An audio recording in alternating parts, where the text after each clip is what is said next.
Welcome to AR EduHub. ഇന്ന് നമ്മൾ discuss ചെയ്യാൻ പോകുന്നത് ഫണ്ടമെന്റൽസ് ഓഫ് ഫൈനാൻഷ്യൽ മാനേജ്മെന്റ് എന്നുള്ള ചാപ്റ്റർ ആണ്. So let start. Financial management എന്താണെന്നുള്ളതാണ് ആദ്യം നമ്മൾ പഠിക്കേണ്ടത്. ഫൈനാൻഷ്യൽ മാനേജ്മെന്റ് എന്ന് പറഞ്ഞു കഴിഞ്ഞാൽ സിമ്പിൾ ആയിട്ട് പറയുകയാണെങ്കിൽ നമ്മൾ ഡിസിഷൻ എടുക്കുമല്ലോ. ഒരു സ്ഥാപനമാണെങ്കിൽ ഡിസിഷൻ എടുക്കണം.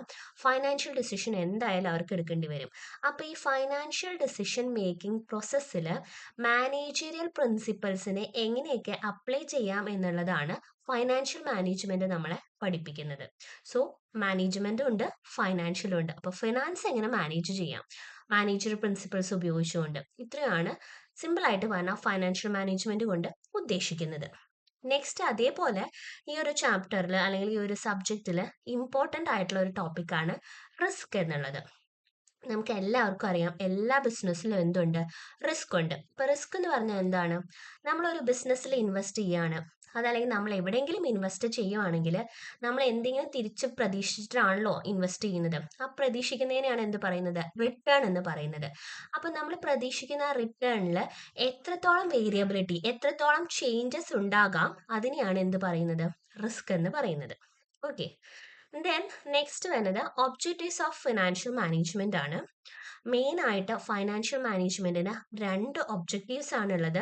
ഒന്ന് പ്രോഫിറ്റ് മാക്സിമൈസേഷൻ, രണ്ടാമത്തത് വാല്യൂ അല്ലെങ്കിൽ വെൽത്ത് മാക്സിമൈസേഷൻ.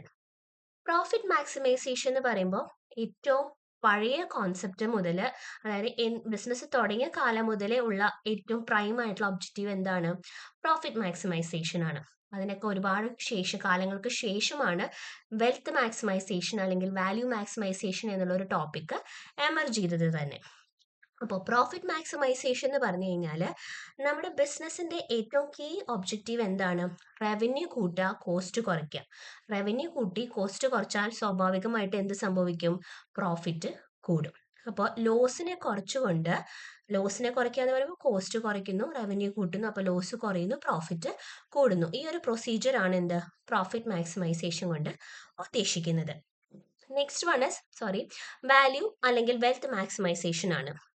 അപ്പോൾ വാല്യൂ അല്ലെങ്കിൽ വെൽത്ത് മാക്സിമൈസേഷൻ എന്ന് പറഞ്ഞു കഴിഞ്ഞാൽ ഇവിടെ നമ്മൾ പ്രോഫിറ്റ് അല്ല വാല്യൂ ആണ് ക്രിയേറ്റ് ചെയ്യുന്നത്. അപ്പോൾ ആർക്കാ വാല്യൂ ക്രിയേറ്റ് ചെയ്ത് കൊടുക്കുന്നത്, ഷെയർ ഹോൾഡേഴ്സിന് അവരുടെ ഷെയറിന്റെ വാല്യൂ കൂട്ടി കൊടുക്കുന്ന പ്രൊസീജിയർ ആണ് എന്ത്, വെൽത്ത് മാക്സിമൈസേഷൻ കൊണ്ട് ഉദ്ദേശിക്കുന്നത്. അപ്പോൾ ഒരു കമ്പനി പ്രോഫിറ്റിന് വേണ്ടി മാത്രം പ്രവർത്തിച്ചാൽ പോരാ, അതിൽ ഇൻവെസ്റ്റ് ചെയ്തിരിക്കുന്ന ഷെയർ ഹോൾഡേഴ്സിന്റെ വെൽത്ത്, ഷെയർ ഹോൾഡേഴ്സിന്റെ ഷെയർസിനും കൂടെ എന്ത് ക്രിയേറ്റ് ചെയ്ത് കൊടുക്കണം, മൂല്യം ക്രിയേറ്റ് ചെയ്ത് കൊടുക്കണം. അതാണ് എന്ത്, വെൽത്ത് മാക്സിമൈസേഷൻ കൊണ്ട് ഉദ്ദേശിക്കുന്നത്. ഇനി അതിനൊരു ചെറിയൊരു ഫോർമുല ഉണ്ട്. MV എന്ന് പറഞ്ഞു കഴിഞ്ഞാൽ ഫേമിന്റെ മാർക്കറ്റ് വാല്യൂ ആണ്. അത് നമ്മൾ എങ്ങനെയാ കണ്ടുപിടിക്കുക എന്നുള്ളതാണ്, എങ്ങനെയാണ് മാക്സിമൈസേഷൻ നടത്തുക എന്നുള്ളതാണ്. അതിന്റെ ഫോർമുല എന്ന് പറയുന്നത് market value of equity shares plus market value of ഡെപ്റ്റ് ചെയ്യുമ്പോൾ നമുക്ക് എന്ത് കിട്ടും, market value of the firm maximised ആയിട്ട് നമുക്ക് ലഭിക്കും. ജസ്റ്റ് നിങ്ങൾ ഒരു ഇക്വേഷൻ ഒന്ന് നോക്കിയാൽ മതി. നമുക്ക് ഫർദർ അതിനകത്തൊന്നും പഠിക്കാനില്ല, ലൈക്ക് ഈ ഒരു ചാപ്റ്ററിലില്ല. Then scope of financial management ആണ്. 3 തരം സ്കോപ്പ് അല്ലെങ്കിൽ 3 തരം ഡിസിഷൻ ആണ് ഫൈനാൻഷ്യൽ മാനേജ്മെന്റിൽ വരുന്നത്. ഫസ്റ്റ് വൺ ഇൻവെസ്റ്റ്മെന്റ് ഡിസിഷൻ ആണ്. ഇൻവെസ്റ്റ്മെന്റ് ഡിസിഷൻ എന്ന് പറഞ്ഞു കഴിഞ്ഞാൽ നമ്മൾ എവിടെ ഇൻവെസ്റ്റ് ചെയ്യണം, എത്രത്തോളം ഇൻവെസ്റ്റ് ചെയ്യണം നമ്മുടെ വെൽത്ത് കൂട്ടാനായിട്ട്, അതാണ് എന്തിൽ പഠിക്കുന്നത്, ഇൻവെസ്റ്റ്മെന്റ് ഡിസിഷനിൽ നമ്മൾ പഠിക്കേണ്ടത്. അപ്പോൾ ഇൻവെസ്റ്റ്മെന്റ് ഡിസിഷൻ എന്ന് പറഞ്ഞു കഴിഞ്ഞാൽ നമ്മുടെ വെൽത്ത് അതല്ലെങ്കിൽ ഓണേഴ്സിന്റെ വെൽത്ത് കൂട്ടാനായിട്ട് എവിടെ ഇൻവെസ്റ്റ് ചെയ്യണം, എത്രത്തോളം ഇൻവെസ്റ്റ് ചെയ്യണം, ഇതാണ് ബേസിക് ആയിട്ട് ഇൻവെസ്റ്റ്മെന്റ് ഡിസിഷനിൽ നമ്മൾ എടുക്കേണ്ട ഡിസിഷൻ എന്ന് പറയുന്നത്. ഇനി നമ്മൾ അതിനൊന്നുകൂടെ ഇൻഡെപ്തിൽ നോക്കുകയാണെങ്കിൽ 2 കാര്യങ്ങളാണ് അതിനകത്ത് വരുന്നത്. ഫസ്റ്റ് വൺ എന്ന് പറയുന്നത്, നമുക്ക് ഒരുപാട് ഇൻവെസ്റ്റ്മെന്റ് അവന്യൂസ് ഉണ്ടായിരിക്കും. നമ്മുടെ കയ്യിൽ 10 ലക്ഷം രൂപയുണ്ട്. ഈ 10 ലക്ഷം രൂപ വേണമെങ്കിൽ നമുക്ക് 10 തരത്തിൽ ഇൻവെസ്റ്റ്മെന്റ് ചെയ്യാം. 10 ലക്ഷം ഗോൾഡിലിടാം, 10 ലക്ഷം റിയൽ എസ്റ്റേറ്റിലിടാം, 10 ലക്ഷം നമുക്ക് ഷെയർ മേടിക്കാം, 10 ലക്ഷം കൊണ്ട് നമുക്ക് ഷെയറും മേടിക്കാം, ഗോൾഡും മേടിക്കാം, അതുപോലെ തന്നെ റിയൽ എസ്റ്റേറ്റ് നടത്താം.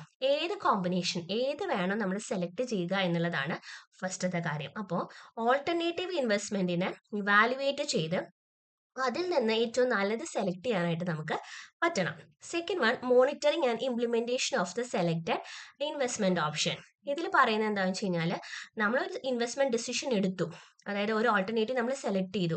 ഇനി നമ്മൾ അത് മോണിറ്റർ ചെയ്യണം. ദാറ്റ് ഈസ് അതിന്റെ വർക്ക് എങ്ങനെയാണ്, അതിന്റെ പെർഫോമൻസ് എങ്ങനെയാണ് നമ്മൾ മോണിറ്റർ ചെയ്യണം. അതുപോലെ തന്നെ നമ്മൾ ഇംപ്ലിമെന്റ് ചെയ്തതിന് ശേഷമുള്ള അതിന്റെ ഫീഡ്ബാക്ക് നമ്മൾ തറവായിട്ട് എടുത്തിട്ടുണ്ടായിരിക്കണം. നെക്സ്റ്റ് വൺ ഫൈനാൻസിങ് ഡിസിഷൻ ആണ്. ഫൈനാൻസിങ് ഡിസിഷൻ എന്ന് പറഞ്ഞു കഴിഞ്ഞാൽ നമുക്ക് ഫിനാൻസ് രണ്ട് രീതിയിൽ വരും. ഒന്ന് ഡെപ്റ്റ് ആയിട്ടുണ്ടാവും, ഒന്ന് ഇക്വിറ്റി ആയിട്ടുണ്ടായിരിക്കും. അപ്പോൾ എത്രത്തോളം ഇക്വിറ്റി വേണം, എത്രത്തോളം ഡെപ്റ്റ് വേണം, ഇത് നമ്മൾ സെലക്ട് ചെയ്യുന്ന അല്ലെങ്കിൽ അതൊരു ഫൈൻഡ് ഔട്ട് ചെയ്യുന്ന ഒരു കോമ്പിനേഷൻ ഫൈൻഡ് ഔട്ട് ചെയ്യുന്ന പ്രൊസീജിയറിനെയാണ് ബേസിക് ആയിട്ട് ഫൈനാൻഷ്യൽ ഡിസിഷൻ അല്ലെങ്കിൽ ഫിനാൻസിങ് ഡിസിഷൻ എന്നൊക്കെ പറയുന്നത്. അപ്പോൾ ഇവിടെ എങ്ങനെയാണെന്ന് വെച്ച് കഴിഞ്ഞാൽ, നേരത്തെ പറഞ്ഞ പോലെ തന്നെ നമ്മൾ ഒരു ബിസിനസ് തുടങ്ങാൻ പോവാണ്. നമുക്ക് 10 ലക്ഷം ആവശ്യമുണ്ട്. 10 ലക്ഷം നമുക്ക് നമ്മുടെ കയ്യിൽ നിന്ന് എടുക്കാം, അല്ലെങ്കിൽ നമുക്ക് 5 ലക്ഷം നമ്മുടെ കയ്യിൽ നിന്ന് എടുക്കാം, 5 ലക്ഷം കടം വാങ്ങാം, അല്ലെങ്കിൽ നമുക്ക് 3 ലക്ഷം കയ്യിൽ നിന്ന് എടുക്കാം, 7 ലക്ഷം കടം വാങ്ങാം, അതല്ലെങ്കിൽ 7 ലക്ഷം കയ്യിൽ നിന്ന് എടുക്കാം, 3 ലക്ഷം കടം വാങ്ങാം. ഒരുപാട് കോമ്പിനേഷൻ ഉണ്ട്. ഇതിൽ ഏത് പ്രപ്പോർഷൻ വേണം നമ്മൾ സെലക്ട് ചെയ്യാൻ എന്നുള്ളത് തീരുമാനിക്കുന്നതിനെയാണ് ഫൈനാൻസിങ് ഡിസിഷൻ എന്നുകൊണ്ട് ഉദ്ദേശിക്കുന്നത്. അപ്പോൾ ആ ഒരു ഫൈനാൻസിങ് പാറ്റേൺ ആണ് നമ്മൾ അവിടെ സെലക്ട് ചെയ്യുന്നത്. ഇനി ഫൈനാൻസിന്റെ സോഴ്സ് എന്ന് പറയുന്നത് ഇന്റേണൽ ഉണ്ട്, എക്സ്റ്റേണൽ ഉണ്ട്. ലൈക്ക് ഡെപ്റ്റ് ആൻഡ് ഇക്വിറ്റി പറയുന്ന പോലെ തന്നെ ഇന്റേണൽ എന്ന് പറഞ്ഞു കഴിഞ്ഞാൽ ഓണേഴ്സ് ഫണ്ട് അതൊക്കെയാണ് ഇന്റേണൽ ആയിട്ട് വരുന്നത്.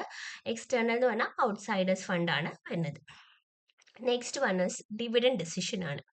ഡിവിഡൻഡ് ഡിസിഷൻ എന്ന് പറയുമ്പോൾ ഇത് ബിസിനസ് ഒക്കെ തുടങ്ങി കഴിഞ്ഞു കേട്ടോ. അപ്പോൾ ബിസിനസ് ഒക്കെ തുടങ്ങി കഴിഞ്ഞതിന് ശേഷം നമ്മൾ ഡിവിഡൻഡ് കൊടുക്കേണ്ട ഒരു സ്റ്റേജിലാണ് നമുക്ക് ഡിവിഡൻഡ് ഡിസിഷൻ്റെ ആവശ്യകത വരുന്നുള്ളൂ. ഇൻവെസ്റ്റ്മെന്റും ഫൈനാൻസിങ്ങും ഫസ്റ്റ് സ്റ്റേജ് മുതൽ നമുക്ക് ആവശ്യമുണ്ട്. ഫസ്റ്റ് സ്റ്റേജ് മുതൽ ത്രൂ ഔട്ട് ബിസിനസ് നമുക്ക് ആവശ്യമുണ്ട്. അപ്പോൾ ഡിവിഡൻഡ് ഡിസിഷൻ എന്ന് പറയുമ്പോൾ നമ്മൾ എത്രത്തോളം റീറ്റെയിൻ ചെയ്യണം, എത്രത്തോളം നമ്മൾ എക്സ്പാൻഷന് കൊടുക്കണം, എത്രത്തോളം നമ്മൾ ഡിവൈഡ് ചെയ്ത് കൊടുക്കണം ഡിവിഡൻഡ് ആയിട്ട്, ഇതൊക്കെ തീരുമാനിക്കുന്നത് ഡിവിഡൻഡ് ഡിസിഷനിലാണ്. അതായത് നമുക്ക് 1 ലക്ഷം രൂപ പ്രോഫിറ്റ് കിട്ടി. 1 ലക്ഷം പ്രോഫിറ്റ് കിട്ടിയത് 1 ലക്ഷവും കമ്പനിക്ക് എന്ത് ചെയ്യാം, ഡിവിഡൻഡ് ആയിട്ട് ഷെയർ ഹോൾഡേഴ്സിന് ഡിസ്ട്രിബ്യൂട്ട് ചെയ്ത് കൊടുക്കാം. അല്ലെങ്കിൽ അവർക്ക് 50,000 ഡിസ്ട്രിബ്യൂട്ട് ചെയ്യാം, ബാക്കി 50,000 കമ്പനിയുടെ ഫർദർ എക്സ്പാൻഷൻ അല്ലെങ്കിൽ ഗ്രോത്തിന് വേണ്ടിയിട്ട് മാറ്റിവെക്കാം. അപ്പോൾ എത്ര ഡിവൈഡ് ചെയ്ത് കൊടുക്കണം, എത്ര മാറ്റിവെക്കാം, ഇത് ഡിസൈഡ് ചെയ്യുന്നതിനെയാണ് ഡിവിഡൻഡ് ഡിസിഷൻ എന്ന് പറയുന്നത്. അപ്പോൾ നമ്മൾ എപ്പോഴും ഒരു ഡിവിഡൻഡ് ഡിസിഷൻ എടുക്കുമ്പോൾ ഇക്വിറ്റി ഷെയർസിന്റെ വാല്യൂ, മാർക്കറ്റ് വാല്യൂ മാക്സിമൈസ് ചെയ്യുന്ന രീതിയിൽ വേണം ഒരു ഡിവിഡൻഡ് ഡിസിഷൻ എടുക്കാനായിട്ട്. ഓക്കെ, ഇത് മൂന്നുമാണ് ഫൈനാൻഷ്യൽ മാനേജ്മെന്റിന്റെ സ്കോപ്പ് എന്ന് പറയുന്നത്. I think it's clear. Then functions of financial management ആണ്. ഫങ്ഷൻസിലെ ആദ്യത്തെ ഫങ്ഷൻ എന്ന് പറയുന്നത് ഡിറ്റർമൈനിങ് ഫൈനാൻഷ്യൽ നീഡ്സ് ആണ്. അതായത് നമ്മളൊരു ഫൈനാൻഷ്യൽ ഡിസിഷൻ അല്ലെങ്കിൽ ഒരു ഫൈനാൻഷ്യൽ മാനേജറിനെ സംബന്ധിച്ച് അവർ മെയിൻ ആയിട്ടുള്ള ഡ്യൂട്ടി എന്ന് പറയുന്നത് ഫൈനാൻസിങ്ങിന് അഡിക്വേറ്റ് ഫണ്ട് കണ്ടുപിടിച്ച് വെക്കുക എന്നുള്ളതാണ്. ഫിക്സഡ് അസറ്റ് ആണെങ്കിൽ ഇന്ന ഫണ്ട്, കറണ്ട് അസറ്റ് ആണെങ്കിൽ വർക്കിംഗ് ക്യാപിറ്റൽ യൂസ് ചെയ്യുന്നു. അങ്ങനെ എന്താണ് നമ്മുടെ പർപ്പസ്, എന്ത് പർപ്പസിലേക്കാണ് നമുക്ക് ഫിനാൻസ് ആവശ്യമായിട്ടുള്ളത് എന്ന് ആദ്യം കണ്ടുപിടിക്കുന്നു. അതിനുള്ള ഫണ്ട് കണ്ടുപിടിച്ച് വെക്കുന്നത് ഫൈനാൻഷ്യൽ മാനേജറിന്റെ ഡ്യൂട്ടിയാണ്. സോ അതാണ് ഫസ്റ്റത്തെ function. Next one is determining source of funds. നമ്മൾ ആദ്യം പർപ്പസ് കണ്ടുപിടിച്ചു. രണ്ടാമത്തത് എവിടുന്ന് നമുക്ക് ഫണ്ട് കണ്ടുപിടിക്കണം, എക്സ്റ്റേണൽ വേണോ ഇന്റേണൽ സോഴ്സ് വേണോ എന്ന് ഡിസൈഡ് ചെയ്യുന്നു. തേർഡ് വൺ ഫൈനാൻഷ്യൽ അനാലിസിസ് ആണ്. ഒരു ഫൈനാൻഷ്യൽ മാനേജർ എപ്പോഴും ആ കമ്പനിയുടെ liquidity, profitability, overall asset and firm performance analysis ചെയ്തുകൊണ്ടിരിക്കണം. അവർ റേഷ്യോസ് ഉപയോഗിച്ചുകൊണ്ട്, പലതരം ടെക്നിക്സ് ഉപയോഗിച്ചുകൊണ്ട് അവരത് അനാലിസിസ് ചെയ്യും. അപ്പോൾ ആ ഫൈനാൻഷ്യൽ അനാലിസിസ് നടത്തുക എന്നുള്ളത് ഫൈനാൻഷ്യൽ മാനേജറിന്റെ ഫംഗ്ഷൻ ആണ്. Next one is optimal capital structure. Optimal capital structure കൊണ്ട് ഉദ്ദേശിക്കുന്നത് മാക്സിമം റിട്ടേൺ കിട്ടുന്ന ഒരു ക്യാപിറ്റൽ സ്ട്രക്ചർ വേണം കമ്പനി എപ്പോഴും ഇംപ്ലിമെന്റ് ചെയ്യാൻ, എന്നാൽ മാത്രമേ അവർക്ക് പ്രോഫിറ്റബിലിറ്റി ഉണ്ടാവുള്ളൂ. Fifth one is cost volume profit analysis ആണ്. ഇതിൽ പറയുന്നത് ബേസിക് ആയിട്ട് നമ്മൾ കാൽക്കുലേറ്റ് ചെയ്യുന്ന സമയത്ത് വേരിയബിൾ കോസ്റ്റ് കവർ ചെയ്യുക എന്നുള്ളതാണ് ഫേമിന്റെ ബേസിക് ആയിട്ടുള്ള റിക്വയർമെന്റ്. ആദ്യം നമ്മൾ കൺസിഡർ ചെയ്യേണ്ടത് വേരിയബിൾ കോസ്റ്റ് കവർ ചെയ്യുന്നുണ്ടോ എന്ന് നോക്കുക. സ്റ്റാർട്ടിങ്ങിലൊക്കെ വേരിയബിൾ കോസ്റ്റ് കവർ ചെയ്ത് പോയാൽ മതി. കമ്പനി വളരുന്നതനുസരിച്ച് ഫിക്സഡ് കോസ്റ്റും കൂടെ അവർക്ക് കവർ ചെയ്യേണ്ടി വരും കമ്പനിക്ക്. ദെൻ ഫൈനാൻഷ്യൽ മാനേജർ എപ്പോഴും എല്ലാ വർഷവും അല്ലെങ്കിൽ എല്ലാ സമയത്തും ഈ ഒരു വേരിയബിൾ കോസ്റ്റും ഫിക്സഡ് കോസ്റ്റും കവർ ചെയ്യുന്നില്ലേ, ഇനി ഫിക്സ്ഡ് കോസ്റ്റ് കവർ ചെയ്യുന്നില്ലെങ്കിൽ എത്ര പെർസെൻറ്റേജ് കവർ ചെയ്യുന്നുണ്ട്, അതുപോലെ തന്നെ ബ്രേക്ക് ഈവൻ പോയിന്റ് നിങ്ങൾക്ക് അറിയാലോ, നോ ലോസ് നോ പ്രോഫിറ്റ്, ആ ഒരു പോയിന്റ് ഏതാണ് എന്നുള്ളതൊക്കെ കണ്ടുപിടിച്ച് വെക്കണം. അപ്പോൾ ഇങ്ങനത്തെ കുറേ സ്ലാബുകൾ അവർ സെറ്റ് ചെയ്ത് കഴിഞ്ഞാൽ അവർക്ക് ഈസി ആയിട്ട് മനസ്സിലാക്കാം കമ്പനി പ്രോഫിറ്റബിൾ ആണോ ലോസ് ആണോ എന്നുള്ളത്. Next one is profit planning and control ആണ്. ഇവിടെ എന്താണെന്ന് വെച്ച് കഴിഞ്ഞാൽ കമ്പനി എപ്പോഴും സ്റ്റെബിലിറ്റി ആൻഡ് ഗ്രോത്ത് എൻഷുർ ചെയ്യണം.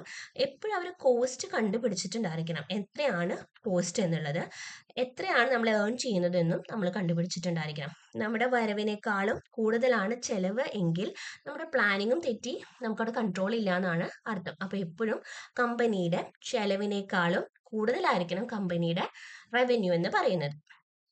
അതൊന്ന് ഡിസൈഡ് ചെയ്യുന്ന, അതൊന്ന് മോണിറ്റർ ചെയ്യുന്ന ഒരു ഫംഗ്ഷനാണ് പ്രോഫിറ്റ് പ്ലാനിങ് ആൻഡ് കൺട്രോൾ കൊണ്ട് ഉദ്ദേശിക്കുന്നത്. Next one is fixed asset management ആണ്. ഫിക്സഡ് അസറ്റ് മാനേജ്മെന്റ് എന്ന് പറയുമ്പോൾ ഫിക്സഡ് അസറ്റ്സ് എന്ന് പറഞ്ഞാൽ എന്താണ്, നമ്മുടെ കമ്പനിയുടെ മെഷീനറി ആവാം, ലാൻഡ് ആവാം, അതുപോലെ തന്നെ ബിൽഡിംഗ് ആവാം, ഇങ്ങനെയുള്ള അസറ്റുകളാണ്. അപ്പോൾ ഈ അസറ്റ് എന്ന് പറയുന്നത് ഒരുപാട് ഇൻവെസ്റ്റ്മെന്റ് ആവശ്യമുള്ള അസറ്റാണ്. നമ്മളത് പർച്ചേസ് ചെയ്യുന്നത് ലോങ് ടേം ഫണ്ട്സ് ഉപയോഗിച്ചുകൊണ്ടാണ്. അപ്പോൾ ഇത്ര അധികം ഫണ്ട്സ്, ലോങ് ടേം ഫണ്ട്സും ഹ്യൂജ് ഫണ്ട്സും ആയിരിക്കും. അപ്പോൾ ഇത്ര അധികം ഫണ്ട്സ് ഉപയോഗിക്കുന്ന ഈ അസറ്റ് റീസണബിൾ ആയിട്ടുള്ള റിട്ടേൺ തരുന്നുണ്ടോ ഇല്ലയോ എന്നുള്ളത് കമ്പനിയുടെ ഫൈനാൻഷ്യൽ മാനേജർ പ്രോപ്പറായിട്ട് ചെക്ക് ചെയ്തിട്ടുണ്ടായിരിക്കണം. ആ ഒരു ഫംഗ്ഷനെയാണ് ഫിക്സഡ് അസറ്റ് മാനേജ്മെന്റ് എന്ന് ഉദ്ദേശിക്കുന്നത്. Next one is capital budgeting ആണ്. ക്യാപിറ്റൽ ബഡ്ജറ്റിംഗ് എന്ന് പറഞ്ഞു കഴിഞ്ഞാൽ നമ്മളിപ്പോൾ നേരത്തെ പറഞ്ഞതായിട്ട് ഒരു ചെറിയൊരു സിമിലാരിറ്റി ഉണ്ട്. ലോങ് ടേം ഇൻവെസ്റ്റ്മെന്റ് നടത്തി കഴിഞ്ഞു കഴിഞ്ഞാൽ ആ നടത്തുന്ന ലോങ് ടേം ഇൻവെസ്റ്റ്മെന്റിന് എത്രത്തോളം റിട്ടേൺ ഉണ്ട് എന്ന് ഫോർകാസ്റ്റ് ചെയ്യുന്ന ഒരു ഫംഗ്ഷനെയാണ് ക്യാപിറ്റൽ ബഡ്ജറ്റിംഗ് കൊണ്ട് ഇവിടെ ഉദ്ദേശിക്കുന്നത്. ഈ റിട്ടേൺ നമ്മൾ കൺസിഡർ ചെയ്യുമ്പോൾ എത്രത്തോളം നമുക്ക് പ്രോഫിറ്റബിലിറ്റി, ഇപ്പം നമുക്ക് ഒരുപാട് ലോങ് ടേം ഇൻവെസ്റ്റ്മെന്റ്സ് ഉണ്ടായിരിക്കും, അതിൽ ഒരെണ്ണം നമ്മൾ സെലക്ട് ചെയ്യുമ്പോൾ അതിൽ എത്ര പ്രോഫിറ്റബിൾ ആയിരിക്കും, അതിൻ്റെ കോസ്റ്റ് എത്രയാണ്, ഇങ്ങനെ എല്ലാ ഇൻവെസ്റ്റ്മെൻറ്റിൻ്റെയും പ്രോഫിറ്റബിലിറ്റിയും കോസ്റ്റ് ഓഫ് ക്യാപിറ്റലും, അതായത് എത്ര എക്സ്പെൻസീവ് ആണ് അത് എന്നുള്ളതും നമ്മൾ കമ്പയർ ചെയ്യണം. അതിൽ നിന്ന് ബെസ്റ്റ് വൺ ആയിരിക്കും നമ്മൾ സെലക്ട് ചെയ്യുന്നത്. ആ ഒരു ബെസ്റ്റ് വൺ സെലക്ട് ചെയ്യുന്ന പ്രൊസീജിയറിനെയാണ് എന്ത് പറയുന്നത്, ക്യാപിറ്റൽ ബഡ്ജറ്റിംഗ് കൊണ്ട് ഉദ്ദേശിക്കുന്നത്. നെക്സ്റ്റ് വൺ കോർപ്പറേറ്റ് ടാക്സേഷൻ ആണ്. കമ്പനികൾക്കും എന്തുണ്ട്, ടാക്സേഷൻ ഉണ്ട്. ഒരു വ്യക്തിയുടെ ടാക്സേഷൻ ഫയൽ ചെയ്യുന്ന പോലെ ആയിരിക്കില്ല കമ്പനിക്ക് സെപ്പറേറ്റ് ടാക്സേഷൻ ആണ്. എന്ത് കമ്പനിയാണ് അതനുസരിച്ചായിരിക്കും ടാക്സ് സ്ലാബ്, ടാക്സേഷൻ പ്രൊസീജിയേഴ്സ് വരുന്നത്. മാനുഫാക്ചറിങ്ങിന്റെ പോലെ ആയിരിക്കില്ല ട്രേഡ് നടത്തുന്നവർക്ക്, അതുപോലെ ആയിരിക്കില്ല ഒരു അസറ്റ് മാനേജ്മെന്റ് കമ്പനിക്ക്. every company will have a different slab rate and different taxation procedure. അപ്പോൾ അത് നമ്മുടെ കമ്പനിയുടെ ഏതാണെന്നുള്ളത് പ്രോപ്പറായിട്ട് ചെക്ക് ചെയ്ത് മോണിറ്റർ ചെയ്ത് അതനുസരിച്ച് ഇംപ്ലിമെന്റ് ചെയ്യണം. Next one as working capital management ആണ്. വർക്കിംഗ് ക്യാപിറ്റൽ എന്ന് പറഞ്ഞാൽ എന്താണ്, current asset minus current liability ആണ് എന്ത്, വർക്കിംഗ് ക്യാപിറ്റൽ എന്ന് പറയുന്നത്. അപ്പോൾ വർക്കിംഗ് ക്യാപിറ്റൽ മാനേജ്മെന്റിൽ പറയുന്നത് ഇത്രയേ ഉള്ളൂ, കമ്പനിയുടെ ഫൈനാൻഷ്യൽ മാനേജർ എപ്പോഴും കമ്പനിയുടെ പ്രോഫിറ്റബിലിറ്റിയും ലിക്വിഡിറ്റിയും തമ്മിലൊരു ബാലൻസ് കീപ്പ് ചെയ്യാനായിട്ട് നോക്കണം. അപ്പം അതിന് വേണ്ടിയിട്ട് യൂസ് ചെയ്യുന്ന രണ്ട് കാറ്റഗറിയാണ് കറണ്ട് അസറ്റും കറണ്ട് ലയബിലിറ്റി. അപ്പോൾ ഈ കറണ്ട് അസറ്റിനേക്കാളും ഒരിക്കലും മീൻസ് വലുതാവരുത് കറണ്ട് ലയബിലിറ്റി, അത് നമ്മൾ ഓർക്കണം. അപ്പോൾ അത് പറയുന്ന ഒരു ഫംഗ്ഷൻ ആണ് working capital management. Next one dividend policies ആണ്. ഡിവിഡൻഡ് പോളിസി എന്ന് പറഞ്ഞു കഴിഞ്ഞാൽ തന്നെ നമ്മളിത് മുന്നേ ഡിസ്കസ് ചെയ്തിരുന്നു. അപ്പോൾ ഡിവിഡൻഡ് പോളിസിയിൽ പറയുന്നത് കമ്പനിയുടെ പ്രോഫിറ്റ് ഫർദർ എക്സ്പാൻഷന് വേണ്ടി യൂസ് ചെയ്യണോ അതോ കമ്പനി അത് ഡിവിഡൻഡ് ആയിട്ട് ഡിസ്ട്രിബ്യൂട്ട് ചെയ്യണോ, ഡിസൈഡ് ചെയ്യുന്നതാണ് dividend policies. Next one is mergers and acquisition ആണ്. മെർജേഴ്സ് ആൻഡ് അക്വിസിഷൻ എന്ന് പറഞ്ഞാൽ കമ്പനി ഇപ്പോൾ ഒരു മെർജറിന് പോവാണ് അല്ലെങ്കിൽ അക്വിസിഷന് പോവുകയാണെങ്കിൽ അവർ കോമ്പൻസേഷൻ കൊടുക്കണം, അവർ അസറ്റ്സ് അക്വയർ ചെയ്യണം.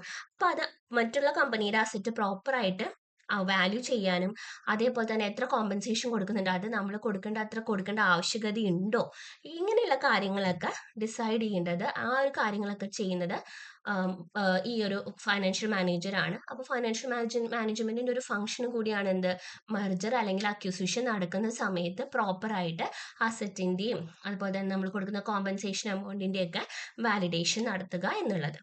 ഇന്ന് നമ്മൾ കവർ ചെയ്ത പോർഷൻ ഇത്രയാണ്. നിങ്ങൾക്ക് ഈ നോട്ട്സ് വേണമെങ്കിൽ നമ്മുടെ ഇൻസ്റ്റാഗ്രാം പേജ് ഫോളോ ചെയ്യുക, അതിൽ ഈ നോട്ട്സ് ഉണ്ടായിരിക്കും. താങ്ക്